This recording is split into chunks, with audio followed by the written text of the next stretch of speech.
চবকেই নমস্কাৰ আৰু জয় আই অসম। যিহেতু এক্সাম আমাৰ 5 জুলাইত পাৰ হ'ল, অলপ ময়ো এক্সামটো দিয়াৰ পাছত অলপ মোৰ মিক্স ফিলিংছ আহি আছে। হ'লেও আজি অলপ ডিছকাছ কৰিব বিচাৰিম।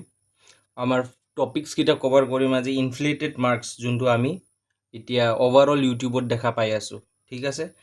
ইনফ্লেটেড মাৰ্কছ মানে একদম বেছি মাৰ্কছকেইটা যোনকেইটা আমি দেখা পাই আছোঁ। তাৰপাছত কাট অফৰ ওপৰত কথা পাতিম, যোনটো একদম জেনুইন হ'ব মোক লাগি আছে।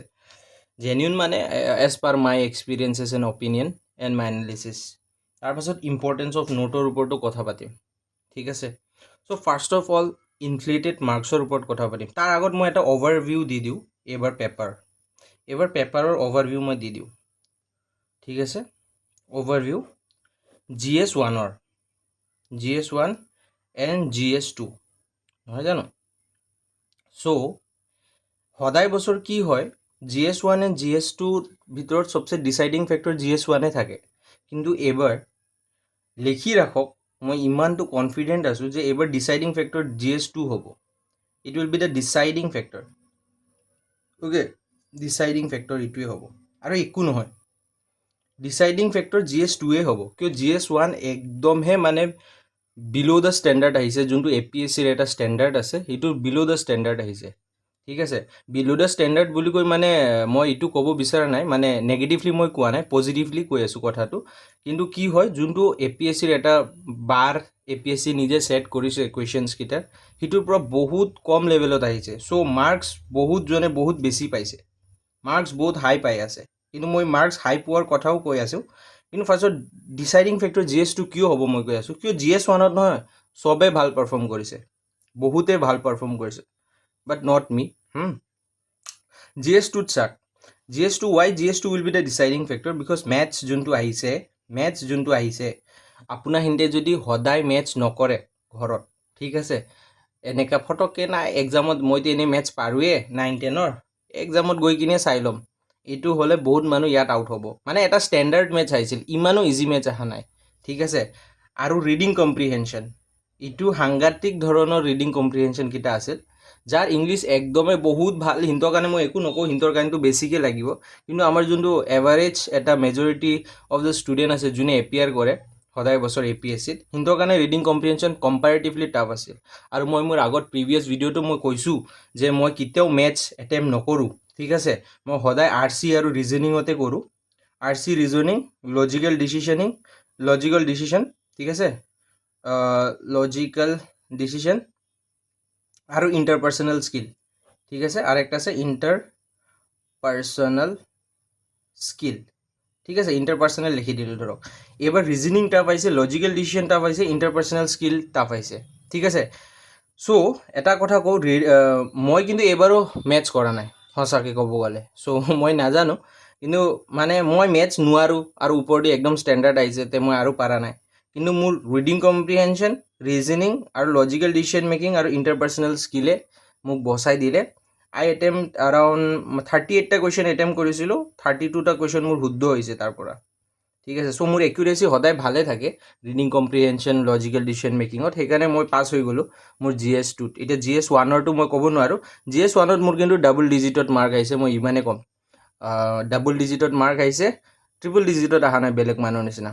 আৰু মই ইয়াত যিকেইটা অপিনিয়ন দিম এই ইনফ্লেটেড মাৰ্কছ, কাট অফ আৰু ইম্পৰ্টেঞ্চ অফ নোটৰ ওপৰত, সেইটো মই যে কম মাৰ্কছ পাইছোঁ বুলি কৈ মই নিদিওঁ, মই একদম জেনেৰেল বেচিছত কথাটো ক'ম, ঠিক আছে। So' let's talk about inflated marks. Inflated mark মই কি কৈ আছোঁ, 130, ঠিক আছে, 125 বেচিক, 115, ঠিক আছে। এইকেইটা হ'ল ইনফ্লেটেড মাৰ্কছ। মানে ইনফ্লেশ্যন মানে আমি কি পঢ়োঁ মানে ইকনমিক্সত, যে একদম প্ৰাইচটো বাঢ়ি যোৱা গুডছ এণ্ড ছাৰ্ভিচৰ, নহয় জানো? ছেইম ৱাইজ মাৰ্কছটো বাঢ়ি যোৱাৰ কাৰণে মই ইনফ্লেটেড মাৰ্কছ নামটো দিছোঁ। ইনফ্লেটেড মাৰ্কছ কিয়? নাম্বাৰ 1, দেৰ আৰ মতলব few types of category of student. এটা হ'ল ৰেণ্ডম মানে কি, সিহঁতে জানি বুজি কিনি মাৰ্ককেইটা ইমান বেছি দি আছে, সিহঁতে চিৰিয়াছ নহয়, সিহঁতে ইনফেক্ট এক্সামো দিয়া নাই চাগে, এনেই আহি কিনি দি আছে। এনেকুৱা বহুত ষ্টুডেণ্ট থাকে, আপুনি সিহঁতে যদি নাজানে এই এক্সামটোৰ বিষয়ে, যে আপুনি সিহঁতে এইটোৰ মানে অভাৰঅল এটমছফিয়াৰটো গম পোৱা নাই, এনেকুৱা বহুত ষ্টুডেণ্ট থাকে যোনে ফেকলি দিয়ে। মই বহুত কমেণ্ট ছেকশ্যনত দেখিছোঁ, এজনে কৈ আছে 150 পাইছোঁ GSত আৰু CSATত 120 পাইছোঁ, মানে আন্ধা মিছা কৈছে, ঠিক আছে। আৰু এনেকুৱা বহুত মানুহ আছে এনেকুৱা। ফাৰ্ষ্ট কথাটো হ'ল এইটো, সেইকাৰণে পলছৰ ওপৰত নহয় বিশ্বাস নকৰিব। বহুত মানে কি কৰে, এই পলছকেইটা যে থাকে ইউটিউবাৰকেইটাই যে দিয়ে, বহুত মানে খালি পলছত কোনটো মাৰ্কছত চবচে বেছি পাৰ্চেণ্টেজ আছে সেইটো চাবৰ কাৰণে মানুহকেইটাই পলছটো মানে টিপে আৰু ক্লিক কৰে, বুজিলেনে? সেইটো কাৰণে পলছটো একদম মানে ভৰসা লায়ক পলছ নহয়, ঠিক আছে? একদম ৰেণ্ডম এটা থাকে, এটা আছে বহুত মাৰ্ক পাই আছে 130, 125, 115, কিন্তু CSET ফেইল কৰিছে। CSET ফেইল কৰিছে। এতিয়া CSET কোনে কোনে ফেইল কৰিছে, মই যিমান দূৰ খবৰ পাইছোঁ, মই যিমান দূৰ মানুহৰ লগত কথা পাতিছোঁ, মই কৈ আছোঁ হা। 126 পোৱাও ফেইল কৰিছে, 105 পোৱাও ফেইল কৰিছে, 130 পোৱাও ফেইল কৰিছে, ঠিক আছে? আৰু বাকী মানে মই কি কৈ আছোঁ, এইবাৰ মেজৰিটি মানুহে 100+ পাইছে হা, এইবাৰ মেজৰিটি মানুহে 100+ পাইছে, কিন্তু এইবাৰ মেজৰিটি মানুহে আকৌ CSETও ফেইল কৰিছে। আৰু এই মেজৰিটি মানুহ CSET ফেইল কৰা কোন, যোনে 100+ পাইছে, সিহঁতে বেছিভাগ CSET ফেইল কৰিছে, ঠিক আছে? কিয় এই 100+ পোৱা ভিতৰত নহয়, বহুত মানুহ মানে টোক্কা মাষ্টাৰ্ছকেইটা আছে, মানে টোক্কা মাৰি মাৰি এটা থাকে নহয়। আৰু বহুত মানুহে কি কৰিছে, এক্সামটো দি আহি কিনে পূৰা গ্ৰুপত ইউটিউবত পূৰা ক্লিক মাৰি আছে পলছত সিটোত, বাকী আনচাৰ কি নেচাই কিনিয়ে, জাষ্ট বিকজ সিহঁতে যে টিক মাৰোঁতে সিহঁতৰ ভাল লাগিছে, এইটো মই জানো, এইটো মই জানো, মানে সেই গাৰ্ডছ ফিলিঙত সিহঁতে বহুত বস্তু টিক মাৰি দিলে। আৰু সিহঁতে ভাবিছে এই মোৰতো গোটেই কাৰেক্ট হৈছে, কিন্তু আনচাৰ কি মিলোৱা পাছত কিন্তু মানে যোনে ট্ৰিপল ডিজিট, মানে যোনে 100+ আহি আছিলে, সিহঁতে এতিয়া 87, ঠিক আছে, 94 এনেকাত আহি আছে, মই যিমান দূৰ গম পাইছোঁ, ঠিক আছে? চ' এইটো হ'ল এটা কথা। এটা হ'ল ৰেণ্ডম, এইকেইটা হ'ল একদম মানে এনেই আৰু কাইণ্ড অফ কি কওঁ আৰু সিহঁতৰ নাম নাই। আৰু এটা হ'ল যোনে CSET ফেইল কৰিছে। আৰু বেছিভাগ মই এনেকুৱা কোৱা নাই যে 100+ কেটেগৰী ষ্টুডেণ্টকেইটাই চবেই ফেইল কৰিছে, নহয়, চবেই ফেইল কৰা নাই। যোনে জেনিউন কেণ্ডিডেট, যোনে বহুত বছৰৰ পৰা পঢ়ি আহি আছে, সিহঁতে কৰিছে। কিন্তু যোনকেইটা একদম ছিজনেল কেণ্ডিডেট, ফটককৈ এইবছৰে দিছিলে, এইবছৰে পষ্ট দেখা পাইছে, এইবছৰে এপ্লাই কৰিছে আৰু গোটেই টোক্কা মাৰি কিনি বহুত ভাল মাৰ্ক আনি লৈছে, ঠিক আছে, কিন্তু CSETত ফেইল কৰিছে সিহঁতে।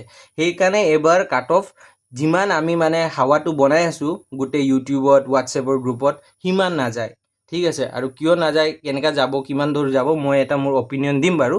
এতিয়া আপুনি ৰিলাই কৰিলে কৰিব, এইটো আপোনাৰ ওপৰত, ঠিক আছে? চ' কাট অফৰ কথা মই লাষ্টত কৈ আছোঁ। এতিয়া ইম্পৰ্টেঞ্চ অফ নোটৰ ওপৰত কথা ক'ম, যে তাৰ আগতে মই কৈ দিওঁ, মই মোৰ নোটছ এনে এটা মানে মিনিমাল প্ৰাইচত PDF নোটত মই মানে চেল কৰোঁ, বহুত মানে মোৰ নোটছ লৈছেও, ঠিক আছে? চ' আপোনাৰহঁতক যদি অসমৰ নোটছ লাগে বা ইণ্ডিয়াৰ নোটছ লাগে, আপোনাৰহঁতে মোক কানেক্ট কৰিব পাৰিব। মই কমেণ্ট ছেকশ্যনটোত মোৰ হোৱাটছএপ গ্ৰুপৰ লিংকটো দি দিম, আপুনি হোৱাটছএপ গ্ৰুপৰ লিংকটো ক্লিক কৰি হোৱাটছএপ গ্ৰুপত জইন হওক, জইন হোৱাৰ পাছত আপুনি মোক পাৰ্চনেল DM কৰিব, নোটছ বুলি কয়, মই গোটেই নোটছৰ ডিটেইলছকেইটা দি দিম, কিমান কি প্ৰাইচ কি নহয়। আপুনি যদি PGT কাৰণে এবাৰ পঢ়ি আছে বা APSC যিকোনো আপকামিং ডিপাৰ্টমেণ্টেল এক্সাম কাৰণে পঢ়ি আছে, ঠিক আছে, বা যিকোনো SI USI কাৰণে পঢ়ি আছে, notes is must B. Notes নহ'লে নহয়, কাম নহ'ব, কিন্তু বুক দি নহ'ব। চাওক, এবাৰ ইম্পৰ্টেঞ্চ অফ নোট কিয় ইম্পৰ্টেণ্ট মই কৈ আছোঁ। ব্ৰহ্মপুত্ৰৰ ট্ৰিবিউটাৰিজ দেখা পাইছেনে? ব্ৰহ্মপুত্ৰৰ ট্ৰিবিউটাৰিজৰ ওপৰত আহিছে, ঠিক আছে, ব্ৰহ্মপুত্ৰৰ ট্ৰিবিউটাৰিজৰ ওপৰত আহিছে। তাৰপাছত মতলব নিক নেমছৰ ওপৰত আহিছে, নিক নেমছ, চুতাফা, চুতানফা, ঠিক আছে, চুদিংফা, সিহঁতে কোন। তাৰপাছত ইকনমিক্সৰ দেখিছেনে? চবে জানে যে লাকৰাৱালা কমিটি, আলাগ কমিটি, ঠিক আছে, টেণ্ডুলকাৰ কমিটি, ৰংৰাজন কমিটি, ঠিক আছে, কমিটিছৰ ওপৰত আহিছে যে, সেইকেইটা আহিছে, চবে পঢ়িছে, কিন্তু ক্ৰন'লজি বহুত মানুহে নাজানে। সেইকাৰণে নোটছ ইম্পৰ্টেণ্ট, কিয় নোটছত সদায় ক্ৰন'লজি থাকে। চ' ইণ্ডিয়ান ইকনমিৰ কথা হয় এইটো। আৰু বহুত আপোনাৰ কি কয়, ইনস্ক্ৰিপশ্যনৰ ওপৰত আহিছে, ঠিক আছে, ডুবি কপাৰ প্লেট, যোনটো আমাৰ ভাস্কৰ বৰ্মনৰ হয়, ঠিক আছে, কিন্তু বহুত মানুহে চাগে বৰগাঁও মাৰিছে, কি কয়, বৰগংগা আৰু বৰগাঁৱত বহুত মানুহে কনফিউজ হৈ যায়, ঠিক আছে, বৰগাঁৱৰ আছিলে, জব কি বৰগাঁও ইজ ৰং, ডুবি হয় কাৰেক্ট, ঠিক আছে? চ' এনেকা এইকেইটা ভাল ভাল ইন ডেপথ নোটছ আপুনি নোটছতে পাব, বুকত বিচাৰি নাপাব। হয়, এইকেইটাও পাব নোটছত, মানে বুকছত কিবা কিনিলে, ঠিক আছে, কিন্তু গোটেই ভালকৈ ক্ৰন'লজিকেলি যোনটো, কিয় APSC মই সদায় আগতো মোৰ ভিডিঅ'ছকেইটাত কৈছোঁ, APSC সদায় ক্ৰন'লজিত খেলে। আৰু ক্ৰন'লজিৰ এবাৰ কুৱেশ্যন দেখা পাইছেনে? ব্ৰহ্মপুত্ৰৰ কথা কওক, ঠিক আছে, কমিটিকেইটাৰ কথা কওক, আলাগৱালা লাকৰাৱালা কমিটিৰ ওপৰত কথা কওক, বা আপুনি কি কয়, অপাৰেশ্যনছৰ ওপৰত কথা কওক, অপাৰেশ্যন যোনকেইটা আহিছে, মেঘদূত, তাৰপাছত কিবা কিবি, মেঘদূত, অপাৰেশ্যন স্মাইলিং বুটা, এইকেইটা চব ক্ৰন'লজি, APSC ক্ৰন'লজিতে খেলে, ঠিক আছে? চ' সেইকাৰণে নোট ইম্পৰ্টেণ্ট হয়। চ' নোটছ লাগিলে মই যিহেতু কৈছোঁ, হোৱাটছএপ গ্ৰুপটো জইন কৰি কিনে মোক মেছেজ কৰিব পাৰে। এটা মিনিমাল প্ৰাইচত মই PDF নোট মানে প্ৰভাইড কৰোঁ, তাৰ আগত মই চেম্পল নোটছ দি দিওঁ, ঠিক আছে? চ' এইটো হ'ল। নাও let's talk about cut off. Cut off কাৰণে মই এটা বেলেগ এটা মোৰ এই ডায়েৰীটোত মই বনাইছোঁ। আই হোপ আপুনি দেখা পাই আছে। চাওক মই কৈ আছোঁ 913 যেতিয়া পোষ্ট আছিল জেনেৰেলৰ কাট অফ চৰি 913 পোষ্টত আছিল নেকি? নহয় মোৰ এইটো পোষ্টৰ এইটোতো ভুল হ'ব পাৰে চাগে দেই, কিয় মই মানে ইমান ভালকৈ ক্ৰনলজিকেলি মিলাই দিয়া নাই। কিন্তু আপুনি এটা মানে চাব 122 যেতিয়া জেনেৰেলৰ কাট অফ আছিল তেতিয়া OBCৰ 101 কাট অফ গৈছে, SCৰ 95 গৈছে, ঠিক আছে। 2023ত 74.5 কাট অফ গৈছে জেনেৰেলৰ, তাৰপাছত 54.5 কাট অফ গৈছে OBCৰ, তাৰপাছত 50.5 গৈছে SCৰ। ছেইম ৱাইজ 2024ত 87.5 গৈছে জেনেৰেলৰ, OBCৰ গৈছে 76.5 আৰু SCৰ গৈছে 71.5, ঠিক আছে। এতিয়া আপুনি এতিয়া ভাবি আছে পোষ্টটো এইবাৰ বহুত কম, ঠিক আছে পোষ্টটো কম, মই কৈ আছোঁ পোষ্টৰ কথাটোও কৈ আছোঁ। এইবাৰৰ মোৰ যোনটো প্ৰেডিকশ্যন ইয়াত মই এভাৰেজ আৰু ডিফাৰেঞ্চ ওলাইছোঁ, ঠিক আছে। আৰু সেই হিচাপে মই OBC আৰু SCৰো মাৰ্ক ওলাইছোঁ। এইবাৰ হিচাপে যদি মই ইয়াতে 115টো মই মেক্সিমাম ধৰিছোঁ, মোক নালাগে যে 115 যাব দেই, মোক লাগি আছে 110ৰ ভিতৰতে থাকিব জেনেৰেলৰ মানে কাট অফ। যদি 110ৰ ভিতৰত জেনেৰেলৰ কাট অফ থাকে দেন OBCৰ কাট অফ 91.7 যাব পাৰে এণ্ড SCৰ কাট অফ 87.4 যাব পাৰে। এইটো মই একদম মোৰ মানে এভাৰেজ আৰু ডিফাৰেঞ্চ ওলাই কিনি মই এইটো বনাইছোঁ, ঠিক আছে। আৰু যদি 105 গৈছে কাট অফ জেনেৰেলৰ তে 86.7 যাব পাৰে, 82.4 OBCৰ 86.7 OBCৰ যাব পাৰে আৰু SCৰ 82.4 যাব পাৰে, ঠিক আছে। এতিয়া মই কৈ আছোঁ আপুনি এতিয়া পেনিক নকৰিব যে বহুত কম কৈ আছে, কিয় কৈ আছে মই এইটো কৈ আছোঁ। এইটো মাৰ্কটো চালে চাওক মই এটা কথা কৈ দি আছোঁ, নেক্সট পেজত মই ক'ব বিচাৰিম চাব। নো ডাউট পোষ্ট 78টা পোষ্ট আছে, ঠিক আছে। চ' ইনটু 12 সদায় বছৰ লয়, ইফ আই এম নট ৰং APSC ইনটু 12 লয়, চ' 936, ঠিক আছে। 936 জন এইবাৰ পাছ কৰিব, ঠিক আছে। 936 জন এইবাৰ যে পাছ কৰিব এইটোৰ ভিতৰত চাগে এইবাৰ APSC যিহেতু পোষ্ট কম আছে অলপ মানে মায়া দয়া কৰিলে কি ঠিক 1000 মান ল'ব পাৰে, ঠিক আছে, ৰাউণ্ড ফিগাৰ কৰি কিনি নাজানো আৰু জাষ্ট এটা এজাম্পশ্যন লগাইছোঁ। কিন্তু বাই প্ৰট'কল যদি চাই 936টো ল'বই লাগে, ইনটু 12 ইনতে লয়, লাষ্ট ইয়াৰো ইনটু 12 লৈছিলে ইফ আই এম নট ৰং, ঠিক আছে। চ' এইবাৰ যদি পোষ্ট কম আছে সেই মায়া দয়া যদি 1000 বা 1000 প্লাছো লয় একো মানে ডাউট লগা কথা নাই, ঠিক আছে। চ' 78 পোষ্ট আছে। এতিয়া লাষ্ট ইয়াৰ কিমান আছিল 235 পোষ্ট আছিল, ঠিক আছে। আৰু 913 পোষ্ট আগত আছিল, তাৰপাছত 235 পোষ্ট আহিল, তাৰপাছত কিমান আহিল 288 পোষ্ট, ঠিক আছে। আৰু এইবাৰ আহিল কিমান 78 পোষ্ট মাত্ৰ, ঠিক আছে। এতিয়া চাব এই তিনিটা বস্তুত কমন চাব, ঠিক আছে। এই তিনিটা বস্তুত GS1 বহুত ষ্টেণ্ডাৰ্ড আহিছিল, GS1 বহুত ষ্টেণ্ডাৰ্ড আহিছিল, ঠিক আছে। GS2 একদম জেনেৰেল আহিছিল, ইমান কঠিনৰ একো কথাই নাছিল। কিন্তু 913 পোষ্টতো কমচে কম ইফ আই এম নট ৰং 32,000 ষ্টুডেণ্টছে চাগে CSET ফেইল কৰিছে, ইফ আই এম নট ৰং এবাউট দ্য নাম্বাৰ, অ'কে পাৰ্ডন মি, মোৰ একজেক্ট মনত অহা নাই, কিন্তু মষ্ট প্ৰবেবলি মোৰ যিমান মনত আছে 32,000 কেণ্ডিডেটকেইটাই CSET ফেইল কৰিছিলে, যাত কি CSET একদম জেনেৰেল আছিল, টান একো নাছিল। কিন্তু এইবাৰ যেনেকৈ টান আহিছে চাওক, এই লাষ্ট 3 বছৰৰ পৰা এইবাৰ মই কওঁ ইনটু 2x আহিছে CSET, ঠিক আছে। CSET ইনটু 2x আহিছে। এতিয়া আপুনিতো ক'ব পাৰে যে নাই যোনে যাৰ ইংলিছ বহুত ভাল বা যাৰ মেথছ বহুত ভাল ক'ব পাৰে নাই ইমানোতো টাফ অহা নাই, নহয় জানো। কিন্তু আপোনাৰ সিহঁতৰ কথা কোৱা নাই, কিয় কি যোনটো মেজৰিটি অফ দ্য ষ্টুডেণ্ট আছে নহয় যোনে APSC দি আছে চবৰ মানে এভাৰেজ ইংলিছ বা এভাৰেজ মেথছে থাকে। যাৰ বহুত ভাল ইংলিছ বহুত ভাল মেথছ সিহঁতে বহুত কম ষ্টুডেণ্ট থাকে। ধৰক আউট অফ 100জনে যদি মানে APSC দি আছে ক'ব গ'লে মোটামুটি নহয় 65 to 70 জনৰ একদম এভাৰেজ ইংলিছ এভাৰেজ মেথছ থাকে, ঠিক আছে। 35 to 30 জনৰ মোটামুটি বহুত ভাল ইংলিছ বহুত ভাল মেথছ থাকে। চ' আমি এভাৰেজ অভাৰঅল মেজৰিটিটো চাব লাগিব ন, মাইনৰিটিটো চাই লাভ নাই। চ' সেইকাৰণে মই কি কৈ আছোঁ 235 টাইমতো বহুত 10,000 নে 12,000 মানুহ ফেইল কৰিছে, 288তো এনেকাই ছামথিং ফেইল কৰিছে। চ' এইবাৰ যিহেতু 78 পোষ্ট আছে আৰু ওপৰৰ পৰা CSET টাফ কৰি দিছে ইনটু 2x, মই ইনটু 2x মানে এইটো মই এটা জাষ্ট নাম্বাৰ লগাইছোঁ, কিন্তু বহুত টাফ কৰিছে সঁচা ক'ব গ'লে। মই মই সঁচা কওঁ মাই ইংলিছ ইজ লাইক মানে মোৰ ইংলিছৰ গ্ৰিপ বহুত ভাল সঁচাকৈ ক'ব গ'লে, ঠিক আছে। মই নিজৰ কাৰণে ফ্লেক্স কৰা নাই, কিন্তু যিমান পৰ্যন্ত মই মানে অসমৰ যিকোনো ডিপাৰ্টমেণ্টেল এক্সামৰ কুৱেশ্যন চাওঁ বা APSCৰ কুৱেশ্যন চাওঁ বা মই UPSCৰ যদি ৰিডিং কম্প্ৰিহেনশ্যনৰ যদি চাওঁ মই মানে ভালেমান কৰিব পাৰোঁ, ঠিক আছে। চাওক মোৰ নিচিনা ভাল মানুহৰ কাৰণে মানে ভাল মানে ইমানো ভাল নহয়, মানে এভাৰেজ এটা কেণ্ডিডেট মই কওঁ ইংলিছৰ ক্ষেত্ৰত মোৰ কাৰণে বহুত মানে পচিনা মানে মোৰ ওলাই গৈছিল, সঁচাকৈ ক'ব গ'লে মোৰ ঘাম ওলাই গৈছিল এনেকুৱাকৈ। মই কিছুমান RCটো মই দুবাৰ পঢ়িছোঁ, ইপিনি ভয়ো লাগি আছে যে টাইম গৈ আছে দুবাৰ পঢ়োঁতে, ঠিক আছে। চ' RC কিন্তু বহুত টাফ আছিল আৰু ৰিজনিঙো বহুত টাফ আছিল। ৰিজনিঙত আপুনি যদি চাই কি কয়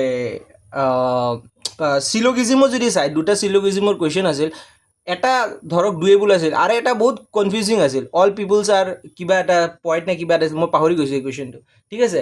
চ' সেইকেইটা কথা, ঠিক আছে। তাৰপাছত লজিকেল ডিচিশ্যন মেকিং ধৰক ইজি আছিল, 2-4টা কুৱেশ্যন যোনটো আছিল ইজি আছিল। কমিউনিকেশ্যনতো ইয়াত গ্ৰামাৰত 2টা নে 3টা কুৱেশ্যন দিছিল, ঠিক আছে। চ' সেয়াই কথা, ঠিক আছে। এইটো কথা হ'ল। আৰু 78ৰ ভিতৰত মানে যোনটো আমাৰ এক্সামটো পাতিল GS1ৰ, এতিয়া আমি কথা কওঁ GS1তো ধৰক বেছিক কুৱেশ্যন আছিল, কিন্তু ছায়েন্সৰ কুৱেশ্যনো চাগে 4টা নে 5টামান আছিল, ঠিক আছে। চ' বেছিভাগ ষ্টুডেণ্ট ধৰক আৰ্টছ আৰু কমাৰ্চ আৰু ছায়েন্স, ঠিক আছে, arts commerce science, okay, arts commerce and science.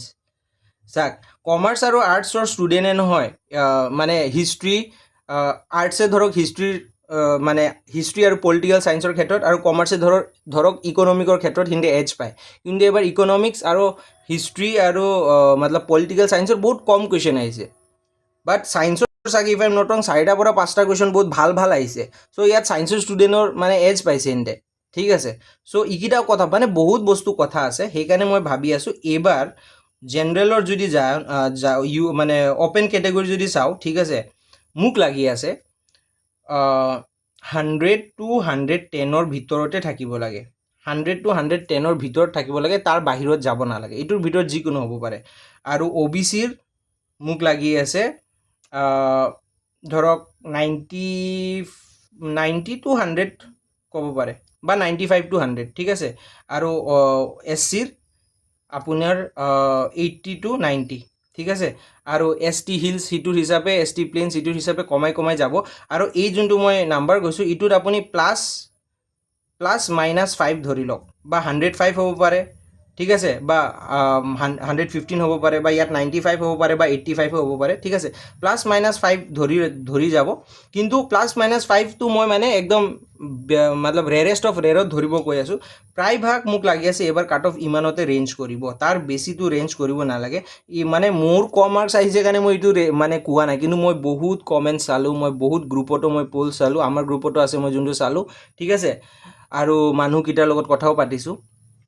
চ' সেই হিচাপে মানে মই ভাবিছোঁ, কিয় বহুত মানুহে 98, 110 স্ক'ৰ কৰি আছে, কিন্তু প্ৰব্লেমটো এইটোৱে হ'ল যে